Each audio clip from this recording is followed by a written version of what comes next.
তাহলে আমরা আসলে কি পড়া শুরু করব? আমাদের জৈব অণু কয়টা ছিল? চারটা। কি কি? কার্বোহাইড্রেট, প্রোটিন, নিউক্লিক অ্যাসিড আর হচ্ছে লিপিড।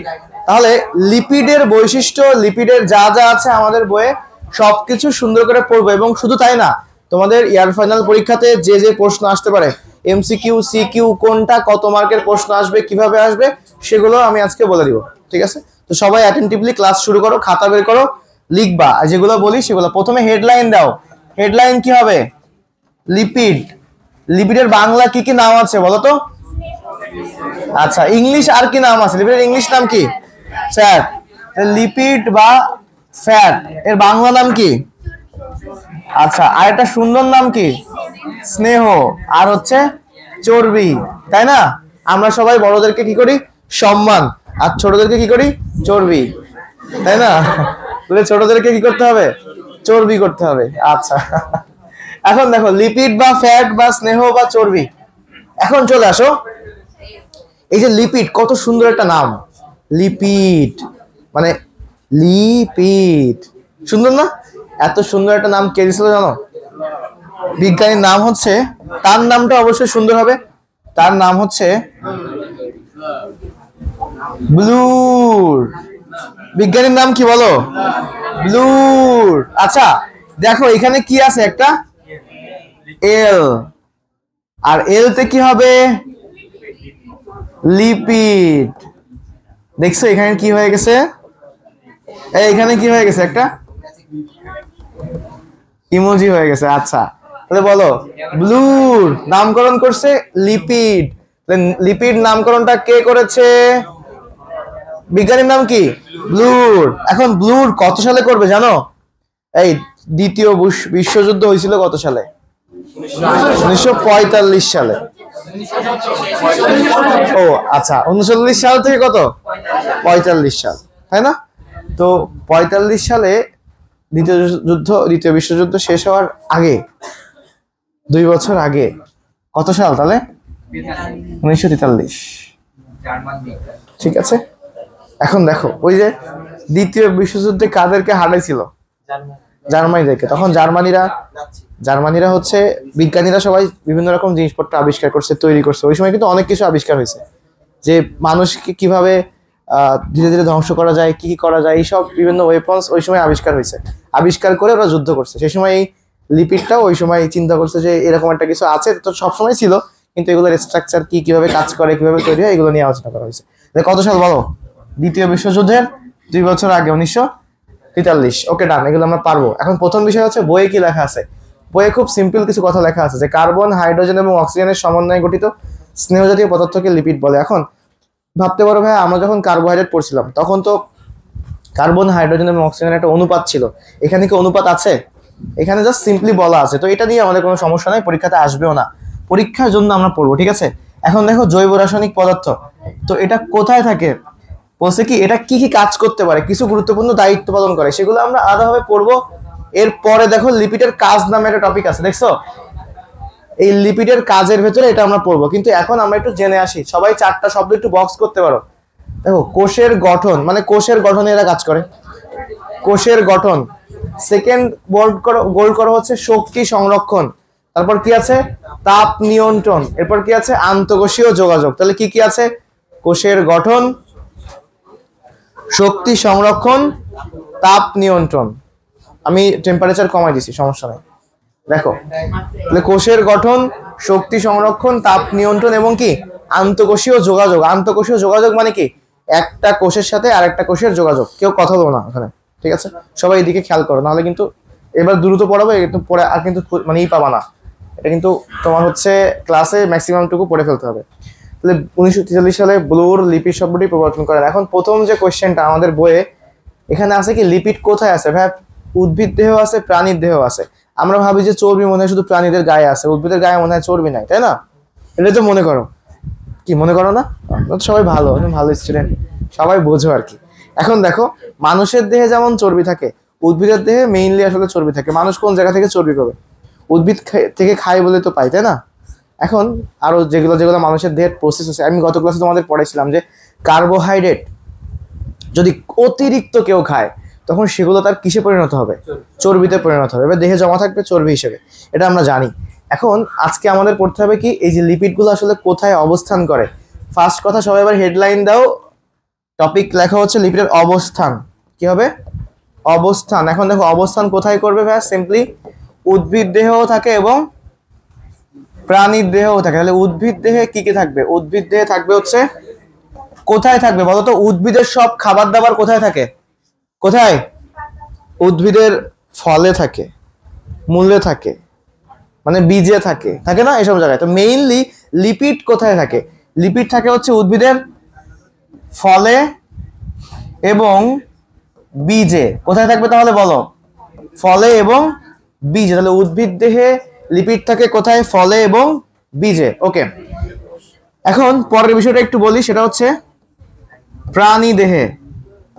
প্রাণী দেহে কোথায় থাকে বলো? সবাই প্রাণী দেহে কোথায় দেখছো? কেউ কি লিপিড দেখছো? গায়ের মধ্যে কোথায় আছে দেখা যায়? চামড়ার নিচে, যেন দেখা যায় না। কোথায় থাকে? এমন কি থাকে যে গায়ের উপরে, চামড়ার উপরে লেগে আছে লিপিড? হ্যাঁ হ্যাঁ, লেগে থাকতে পারে। তুমি মনে করো লিপিড দিয়ে খাওয়া দাওয়া করছো, করে গায়ে লাগাই রাখছো, তাই না? প্রাণী দেহে কোথায় থাকবে? ত্বকের নিচে। কোথায় থাকবে? ত্বকের নিচে। তাহলে প্রাণী দেহে কোথায় থাকবে বলো? ত্বকের নিচে। আর বিভিন্ন অঙ্গের আবরণীতে, বিভিন্ন অঙ্গের আবরণীর বাইরে, বিভিন্ন অঙ্গের আবরণীর বাইরে, বিভিন্ন অঙ্গের আবরণীর বাইরে থাকবে। এটা একটু লিখে রাখো। আমি ওকে ডেকে বলছি যে কি কি করতে হবে, আমি নিজে ইনস্ট্রাকশন দিব, কোনটা কোনটা অফ করতে হবে, কোনটা কোনটা অন করতে হবে সেটা। তোমরা যদি ক্লাস মনোযোগ দাও, হ্যাঁ ওইখানে আটকে ওইখানে দাঁড়াও, আর হচ্ছে থাকুক, যেগুলো যা আছে থাকুক, কেউ কথা বলো না। দেখো এখানে প্রাণী দেহে কি থাকবে? ত্বকের নিচে আর বিভিন্ন অঙ্গের আবরণীর বাইরে। সিম্পল বিষয়, ঠিক আছে? এখন প্রশ্ন হচ্ছে লিপিডের প্রকারভেদ পড়তে হবে। তাহলে আমাদের মেইন পড়াশোনা হচ্ছে লিপিডের প্রকারভেদটা পড়া। দেখো লিপিড আসলে কত প্রকার, কিভাবে হবে। তোমরা কি লিপিড দেখছো তোমরা? আচ্ছা আমি একটু বলি, উদ্ভিদ দিয়ে কোথায় থাকে? ফলে এবং বীজে। এটা নিয়ে একটু কথা বলি। বীজে থাকে হচ্ছে মেইনলি লিপিড তেল হিসেবে। তেল, তোমরা সবাই তেল দেখছো, সবাই তেল খাও না? রান্না বাড়াতে তেল খায়। কি তেল খাও তোমরা? সয়াবিন তেল। বাংলাদেশের সবচেয়ে ম্যাক্সিমাম মানুষ কি খায়? সয়াবিন তেল। তারপর সরিষার তেল। আর তুমি কি খাও? সূর্যমুখী তেল। বড় লোক এই জন্য। আমি মনে করো গরিব, আমি খাই পাম অয়েল। ঠিক আছে, আচ্ছা। এখন বিভিন্ন রকম তেল। এখন তেল কি এমন যে তুমি একদিন সয়াবিন তেলের বাগানে গেলা, দাঁড়ায় থাকলা, গাছ থেকে টপ টপ করে সয়াবিন তেল পড়তেছে, এরকম হয় নাকি? পরে তুমি পাত্রে করে ধরে নিয়ে চলে আসলে, এরকম হয়? এরকম হয় না। তাহলে তেলগুলা কোথায় থাকে? তেল থাকে হচ্ছে বীজে। তেল কোথায় থাকে? বীজে। মেইনলি মনে রাখবা, ফলে থাকে না তেল, ফলে থাকে না। তেল কোথায় থাকে? বীজে। যদি বলা হয় সূর্যমুখীর তেল, সূর্যমুখী ফুলের মধ্যে থাকে না, সূর্যমুখী গাছের বীজে। তারপর সরিষার তেল, সরিষার বীজে। সয়াবিন তেল, সয়াবিনের বীজে। বুঝতে পারছো? সব থাকে হচ্ছে বীজের ভেতরে, এটা মনে রাখতে হবে। যাই হোক, এখন হচ্ছে প্রকারভেদ। এখন আমাকে বলো যে স্বাভাবিক তাপমাত্রায় বা সাধারণ তাপমাত্রায় যখন তুমি ধরো নারিকেল তেল তো ইউজ করো সবাই, নারিকেল তেল রেখে দিছো, শীতকালে কি হয়ে যায়? জমে যায়।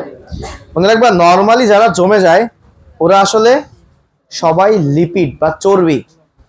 আমি একটু ভালো করে বোঝাচ্ছি মনে। নারকেল তেল না, নারকেল হচ্ছে চর্বি। ঠিক আছে, কেন সেটা আগে আমরা বলবো। ফার্স্ট অফ অল, লিপিড হচ্ছে দুই প্রকার, তেল আর চর্বি।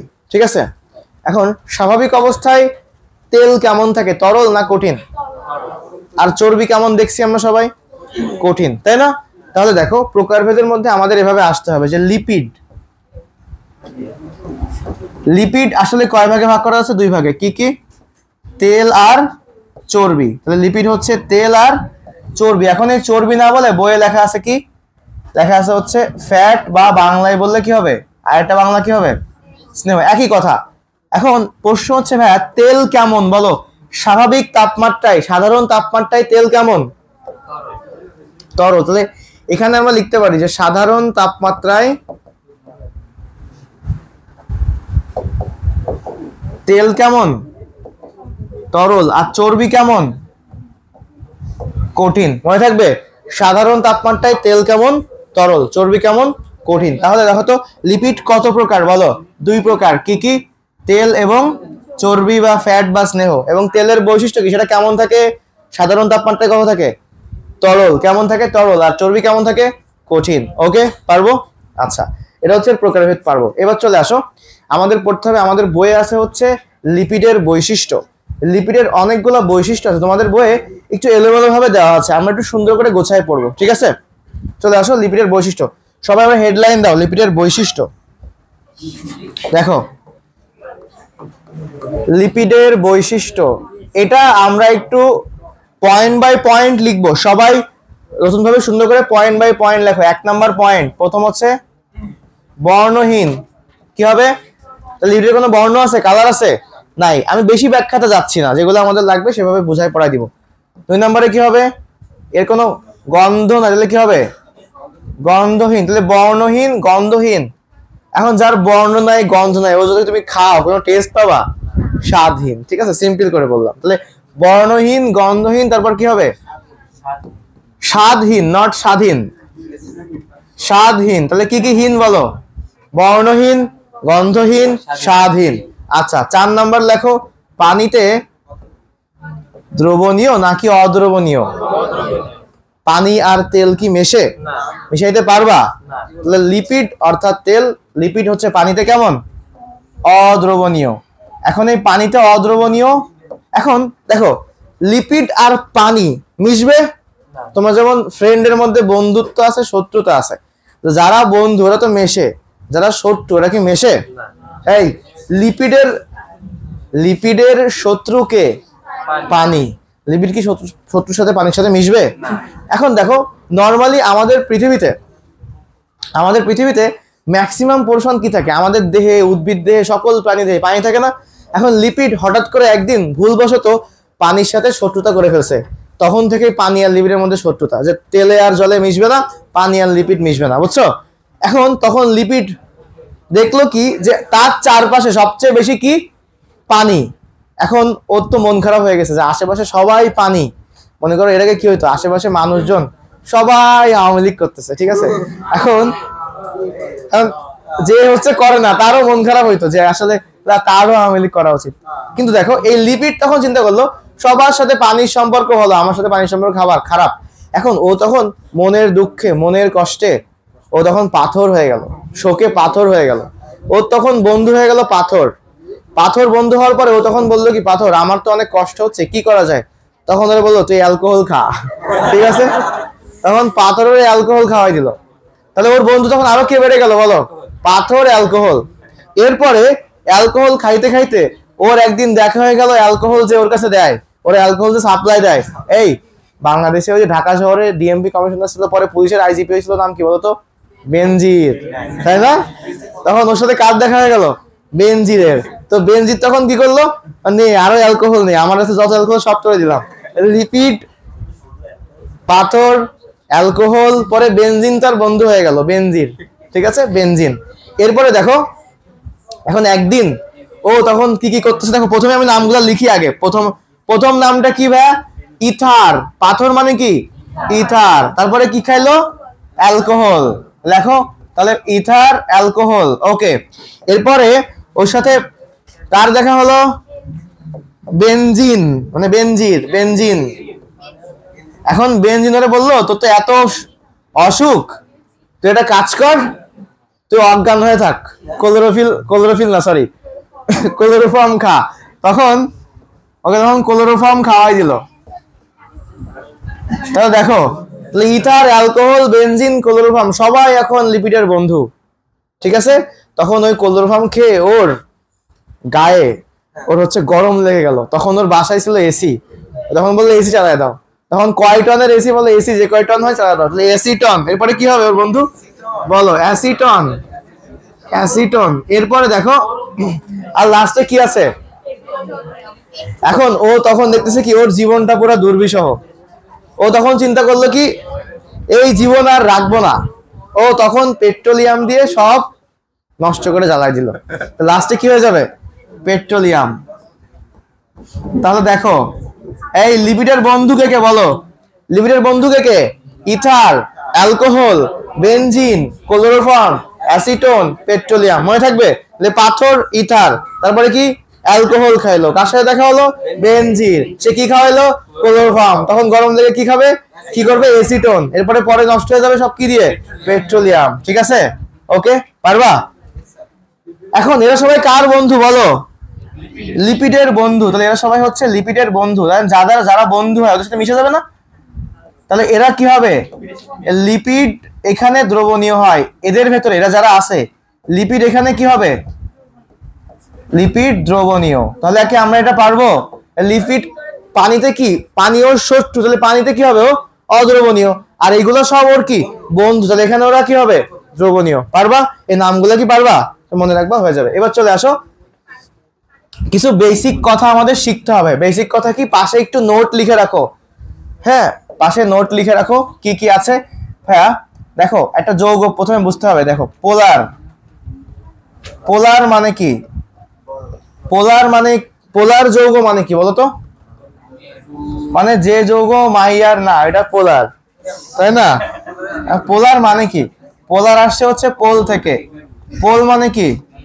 মেরু, মেরু বা প্রান্ত।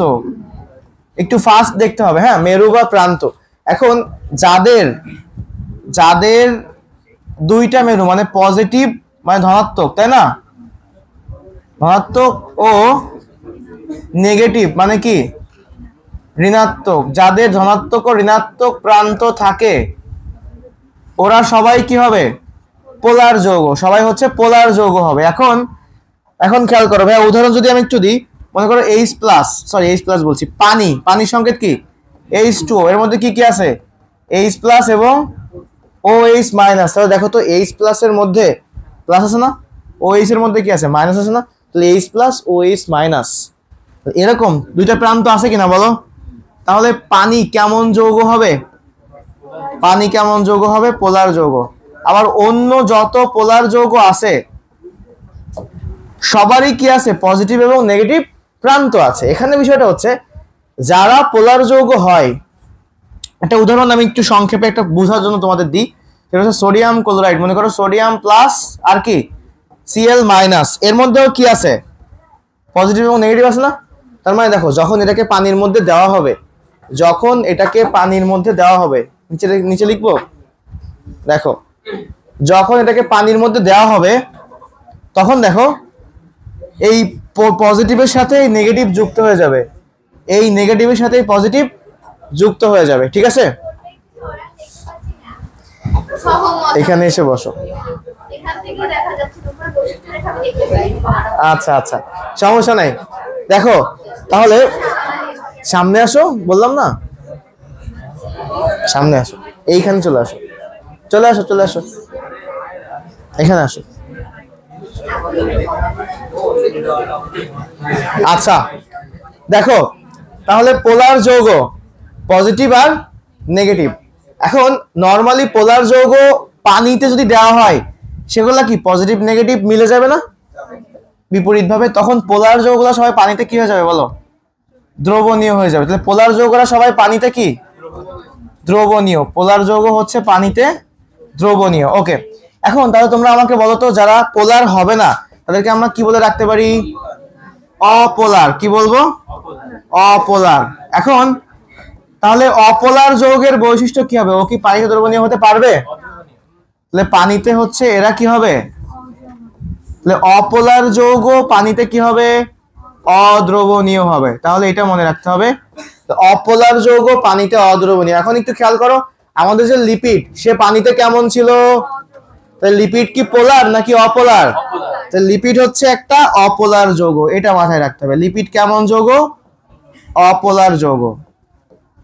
লিপিড হচ্ছে অপোলার যৌগ। ওকে, লিপিড হচ্ছে অপোলার যৌগ। এখন দেখো, এই যে অপোলার যৌগ লিপিড, সে কোথায় দ্রবণীয় হবে?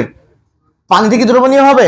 পোলার যৌগে হবে না, সে আসলে অপোলার যৌগে দ্রবণীয় হবে। মনে রাখবা, অপোলার আর অপোলার এরা কি বন্ধু না? তারা মিশবে। তাহলে অপোলার এর সাথে অপোলার যৌগে লিপিড কোথায় দ্রবণীয় হবে বলো? অপোলার যৌগে দ্রবণীয়। আমরা মনে রাখবো কি, পোলার আর পোলার হচ্ছে বন্ধু। তাহলে কারা কারা দ্রবণীয় হবে? পোলারের সাথে পোলার, আর অপোলার অপোলার বন্ধু। তাহলে অপোলারের সাথে কে দ্রবণীয় হবে? একটা অপোলার যৌগের মধ্যে। কিন্তু পোলার আর অপোলার কি দ্রবণীয় হবে? ওরা কি বন্ধু হবে? ওরা মিশবে? ওরা দ্রবণীয় হবে না। তার মানে মনে রাখবা এখানে যে 6টা বৈশিষ্ট্য বা 6টা যৌগ আমরা লিখেছি, আসলে সবাই কেমন যৌগ বলতো? অপোলার যৌগ। এটা সবাই কেমন যৌগ? অপোলার যৌগ। ওকে, তাহলে কি আমরা বুঝতে পারছি? আচ্ছা, আর একটা বিষয় আমরা একটু পড়বো, সবার কাছে কি ক্লিয়ার এটা? আরেকটা বিষয় আমরা পড়বো, সেটা হচ্ছে দেখো, আচ্ছা নিচে লিখি, হ্যাঁ এখানে দেখো, খেয়াল করো, এই হাইড্রো মানে কি বলো? হাইড্রো মানে কি? পানি। আচ্ছা, হাইড্রো যারা পানিকে আকর্ষণ করে ওদের একটা নাম দিব আমরা। দেখো, আকর্ষণ করা মানে ভালোবাসা ছাড়া কি আকর্ষণ হয়? হয় না। এই কি হয়? দেখো হাইড্রো, আচ্ছা ভালোবাসা মানে কি ভাইয়া? ফিল করা, PHIL, এই ফিল মানে হচ্ছে ভালোবাসা। এখন আমরা তো এখানে ভালোবাসা লিখতে পারি না, তাই আমরা কি বলি? আকর্ষণ। কি বলি? আকর্ষণ। আর অ্যাডজেক্টিভ তখন কি হয়ে যাবে? ফিলিক। তাহলে হাইড্রোফিলিক মানে কি?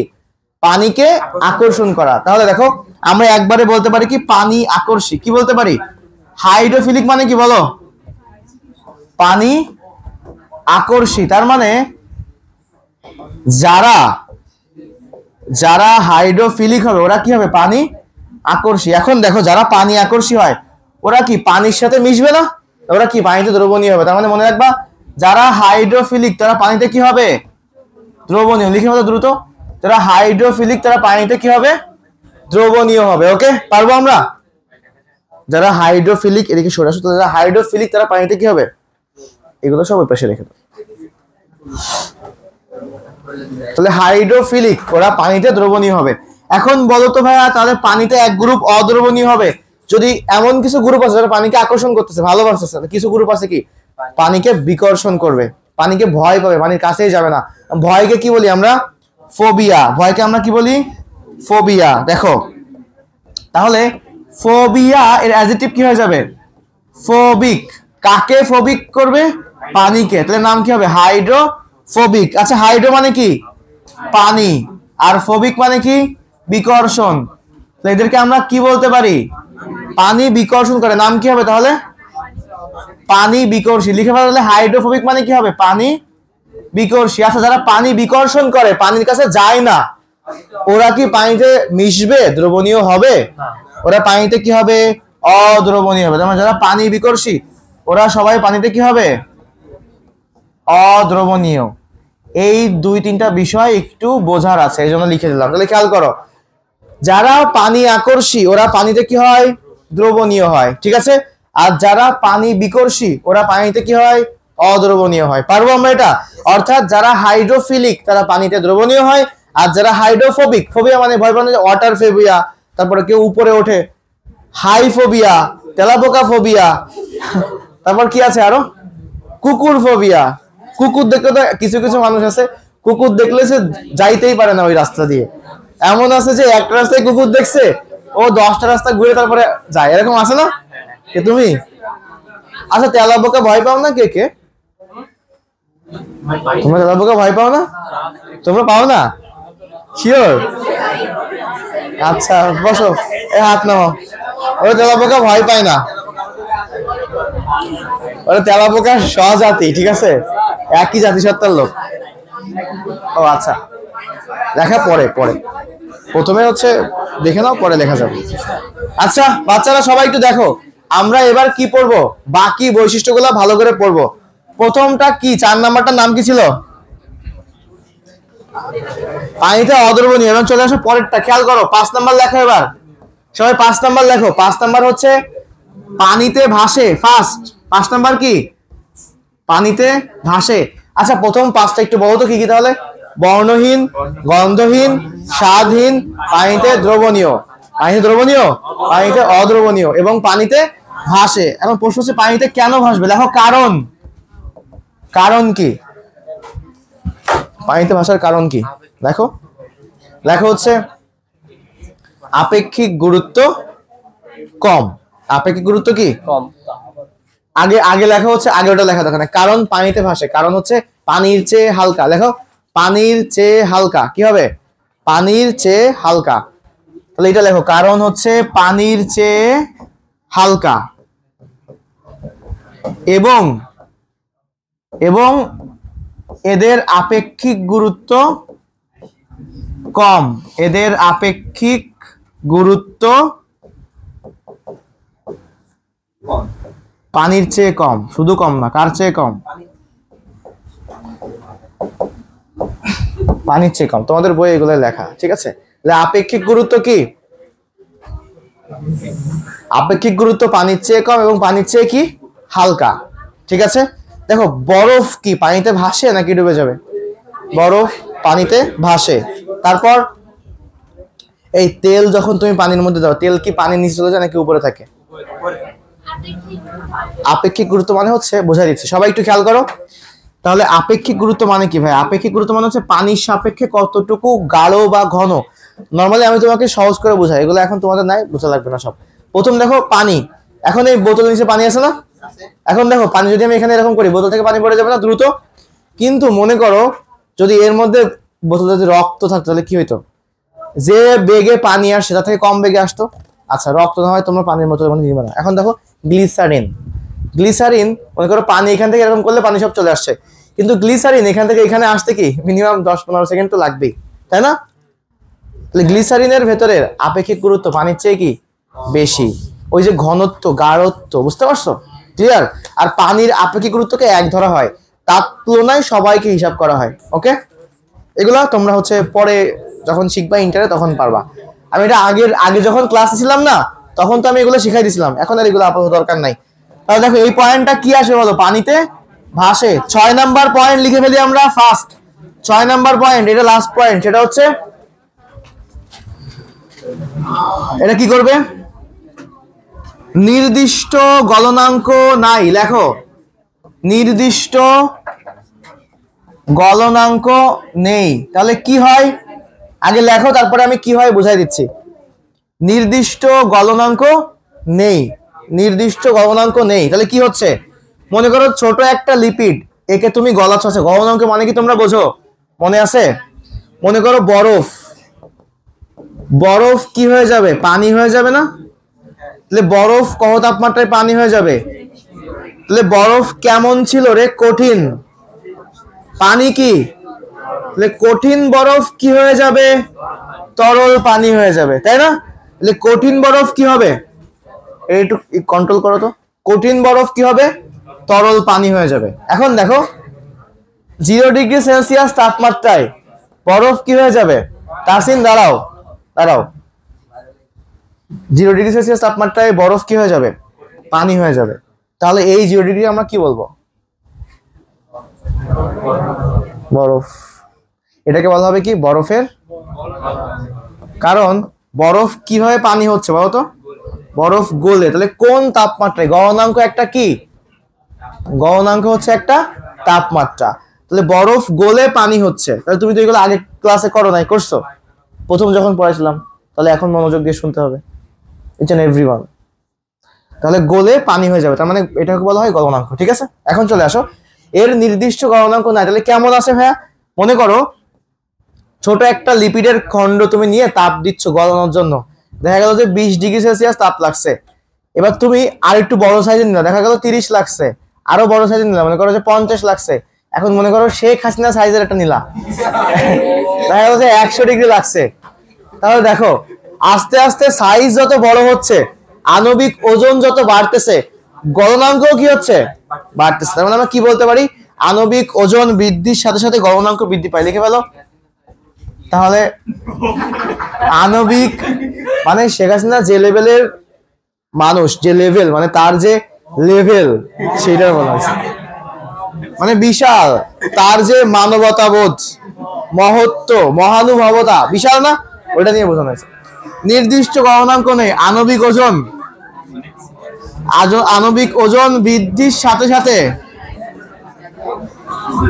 দেখা গেল আমি এগুলো বলতেছি কোনো এক সময় না না কি জানি কি করে ঢুকে পড়বে, চট করে ঢুকে অবস্থা খারাপ করে দিল। তখন অবশ্যই এটাই তো বলতেছি, আমাকে তখন বাঁচাও তোমরা আসলে আওয়ামী লীগের। আচ্ছা, বৃদ্ধির সাথে সাথে গলনাঙ্ক বৃদ্ধি পায়, লিখে ফেলো, আর কথা না। তাহলে নির্দিষ্ট গহনাঙ্ক মানে আণবিক ওজন বৃদ্ধির সাথে গহনাঙ্ক বৃদ্ধি পায়। হ্যাঁ, শেষ করো। এরপরে আমরা হচ্ছে দুইটা বিষয় পড়ে দেন আমরা লিপিডের কাজ পড়বো দ্রুত। নির্দিষ্ট গহনাঙ্ক নিয়ে আণবিক ওজন বৃদ্ধির সাথে গহনাঙ্ক বৃদ্ধি পায়। তার মানে দেখো এখানে আমরা মোট 6টা স্পেশাল পয়েন্ট পড়ছি। সবাই একটু রিপিট করো তো কি কি। প্রথমে কি হবে? বর্ণহীন, তারপর গন্ধহীন, স্বাদহীন, পানিতে অদ্রবণীয়, এরপরে কি পানিতে ভাসে, তারপর নির্দিষ্ট গহনাঙ্ক নেই। সবাই বলো তো কি কি? বর্ণহীন, গন্ধহীন, স্বাদহীন, তারপর পানিতে অদ্রবণীয়, পানিতে ভাসে, আর নির্দিষ্ট গহনাঙ্ক নাই। কেন এই তিনটা লাস্টের গুলো পারবো না? কোথায় সে দ্রবণীয় হয়? Ether, alcohol, benzene, chloroform, acetone, petroleum. Okay, এখন চলে আসবে আমরা কি পড়বো ভাই এবার পড়বো হচ্ছে তোমাদের দেখো এতক্ষণ যা পড়লাম এই বৈশিষ্ট্যের পাশে লিখে রাখো 4 মার্কের কোশ্চেন, মানে 4 মার্ক লিখে 4 মার্কের প্রশ্ন হিসেবে আসবে যে লিপিডের বৈশিষ্ট্য দেখো। এরপরে আমরা একটা 2 মার্কের প্রশ্ন পড়বো, সেটা কি? হ্যাঁ, আমরা যখন এই যে করোনার সময় কি করতাম, করোনার সময় হচ্ছে সবাই হ্যান্ড স্যানিটাইজার দিয়ে হাত ধুতাম না? হ্যান্ড স্যানিটাইজার বা সাবান বা অ্যালকোহল, তাই না? এগুলো দিয়ে আমরা হাত ধুইতাম। এখন খেয়াল করো না, অ্যালকোহল দিয়ে তো আর কেউ হাত ধুতো না, কিন্তু দেখো ওই যে হেক্সিজল হ্যান্ড স্যানিটাইজার যতগুলো ছিল সবগুলোর মধ্যে কি ছিল? অ্যালকোহল ছিল, আইসোপ্রোপাইল অ্যালকোহল ছিল। ঠিক আছে, এখন দেখো এগুলো তো তোমাদের শেখাইছি পড়াইছি। এখন চলে আসো তোমাদের পরীক্ষাতে, এই ইয়ার ফাইনাল পরীক্ষাতে একটা কোশ্চেন মাস্ক থাকবেই, সেটা এখন আমি দেখাচ্ছি। সেটা কি? যে কেন আমরা কোভিড-19 এর সময় এই জীবাণুনাশক বা সাবান দিয়ে হাত ধুইতাম? কেন মনে আছে? আগে করোনা ভাইরাসের ছবিটার দিকে তাকাও,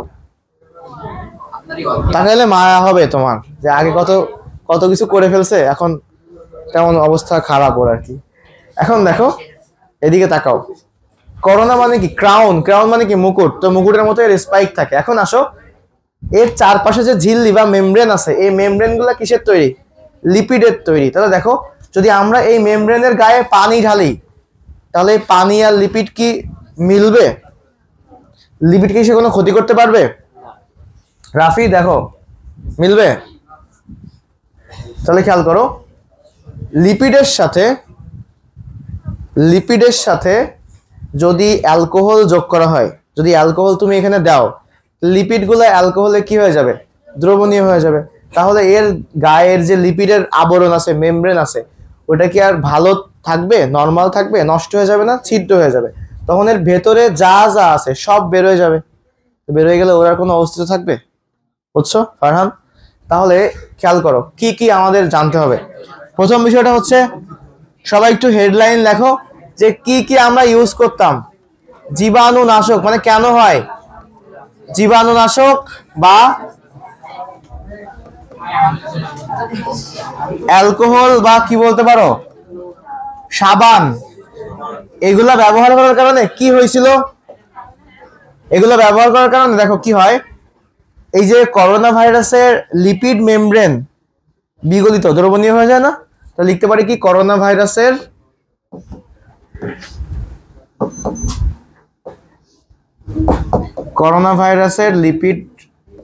লিপিড মেমব্রেন বা লিপিডের তৈরি মেমব্রেন লিখতে পারি। লিপিড মেমব্রেন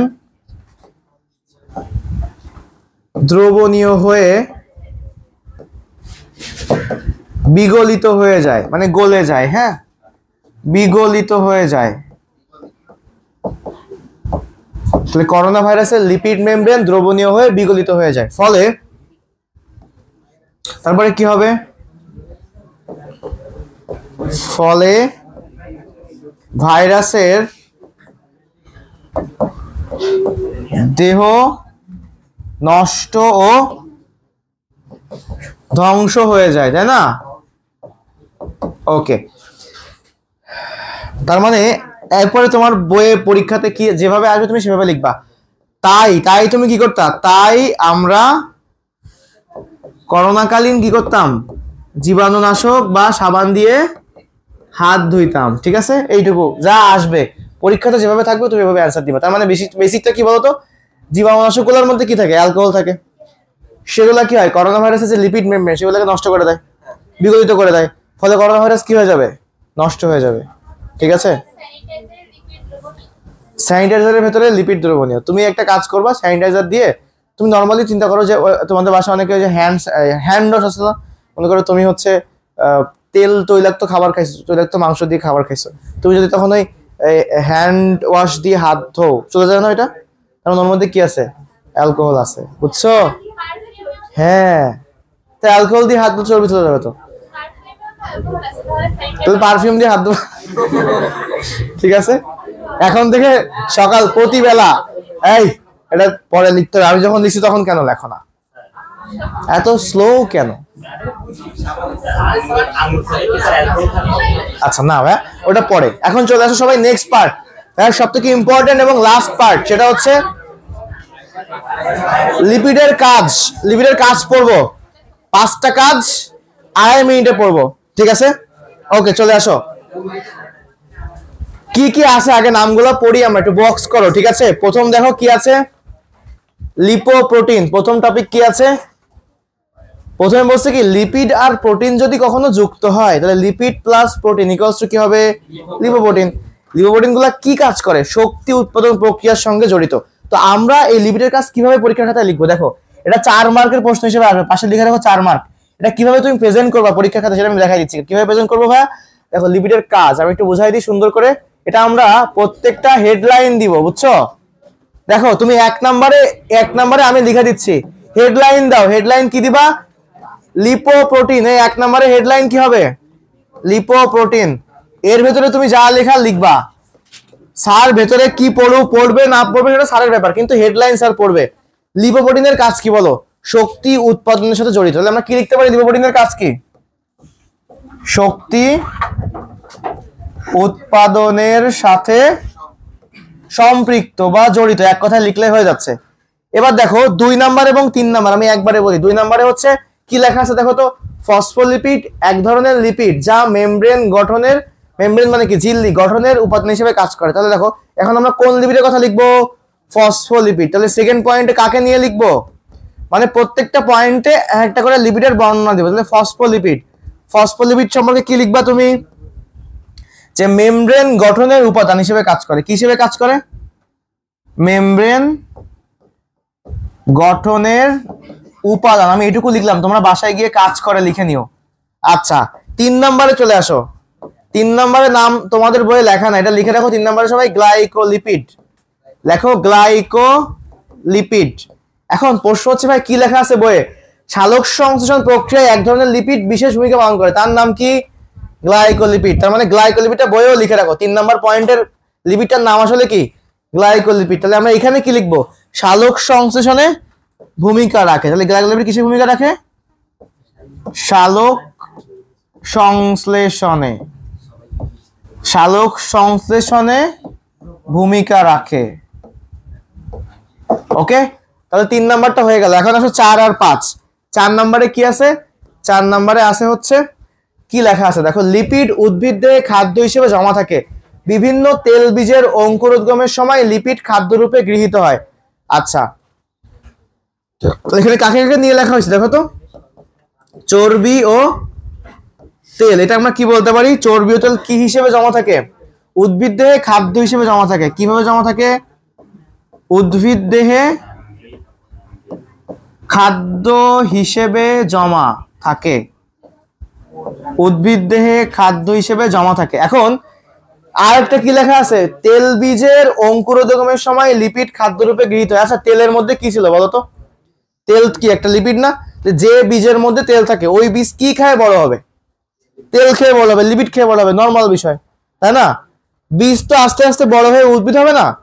বীজ তো খেয়ে দিয়ে বড় হবে, তাই না? এখন বীজের মধ্যে কি থাকে?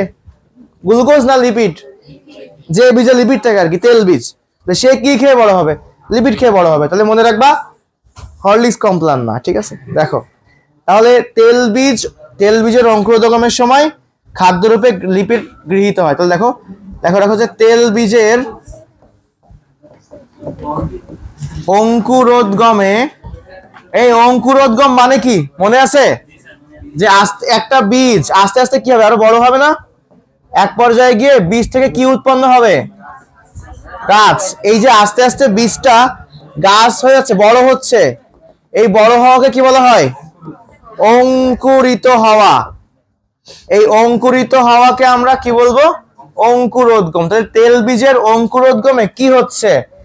তেলবীজের অঙ্কুরোদ্গমের সময় লিপিড খাদ্য রূপে গৃহীত হয়। তেলবীজের অঙ্কুরোদ্গমের সময় কি হয়? লিপিড খাদ্য রূপে গৃহীত হয়। আমার হাতে লেখার জন্য আন্তরিকভাবে দুঃখিত।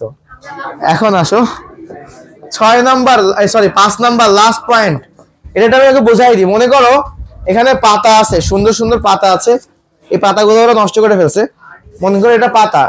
এখন তাকাও, এই পাতার উপরে একটা মোমের আবরণ থাকে, মোম জাতীয় লিপিড। পাতার উপরে কি থাকে? মোম থাকে। এখন এই মোমের আবরণের কারণে কি হয়? এইখানে কোনো পোকামাকড় কি ভেতরে যেতে পারবে? তাহলে মোম দিয়ে যদি আবৃত অবস্থা থাকে, সেখানে কি পোকামাকড় যেতে পারবে? পারবে না। আবার কি হতে পারে? তোমরা জানো যে একটা উদ্ভিদ, মনে করো এই উদ্ভিদটা এখান থেকে পানি বের করে দিবে ওদের দেহ থেকে। কি দিয়ে পানি বের করে? পত্ররন্ধ্র দিয়ে না? এই পাতার মধ্যে ধরো, এই পাতাটাতে ধরলাম 50 লাখ পত্ররন্ধ্র আছে, ছিদ্র আছে। কতগুলা? 50 লাখ। কিন্তু বেশি বেশি মোমের আবরণ থাকার কারণে দেখা গেল 30 লাখ বন্ধ হয়ে গেছে, 20 লাখ আছে। আগে যে পরিমাণ পানি বের করতো, এখন কি সেই পরিমাণ পানি বের করতে পারবে? ছিদ্র কমে গেছে না? এই পাতার উপরে মোমের আবরণ থাকার কারণে ছিদ্র কমে গেছে, প্রসারণ কি হবে? কমে যাবে। আবার কি হবে? এই পাতার উপর মোম থাকার কারণে পোকামাকড় এর ভেতরে আসতে পারবে না। মানে বলতে পারো পোকামাকড় থেকে এদেরকে রক্ষা করতে পারে, বা এই লাইনটা লেখা আছে পোকামাকড়ের আক্রমণ থেকে উদ্ভিদকে রক্ষা করতে। তো আমরা কি লিখবো দেখো, 5 নম্বর পয়েন্টটা সুন্দর করে লেখো যে মোম, এখানে হেডলাইন কি হবে বলো? মোম জাতীয় লিপিড। মোম জাতীয় লিপিডের কাজ কি? এর কাজ হচ্ছে পাতার বহিরাবরণ সৃষ্টি। দেখো, পাতার বহিরাবরণ সৃষ্টি।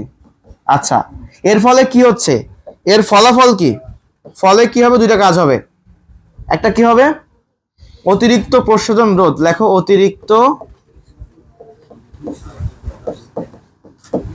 প্রশোধন রোধ। আর 2 নাম্বার কি? পোকামাকড়ের আক্রমণ থেকে রক্ষা।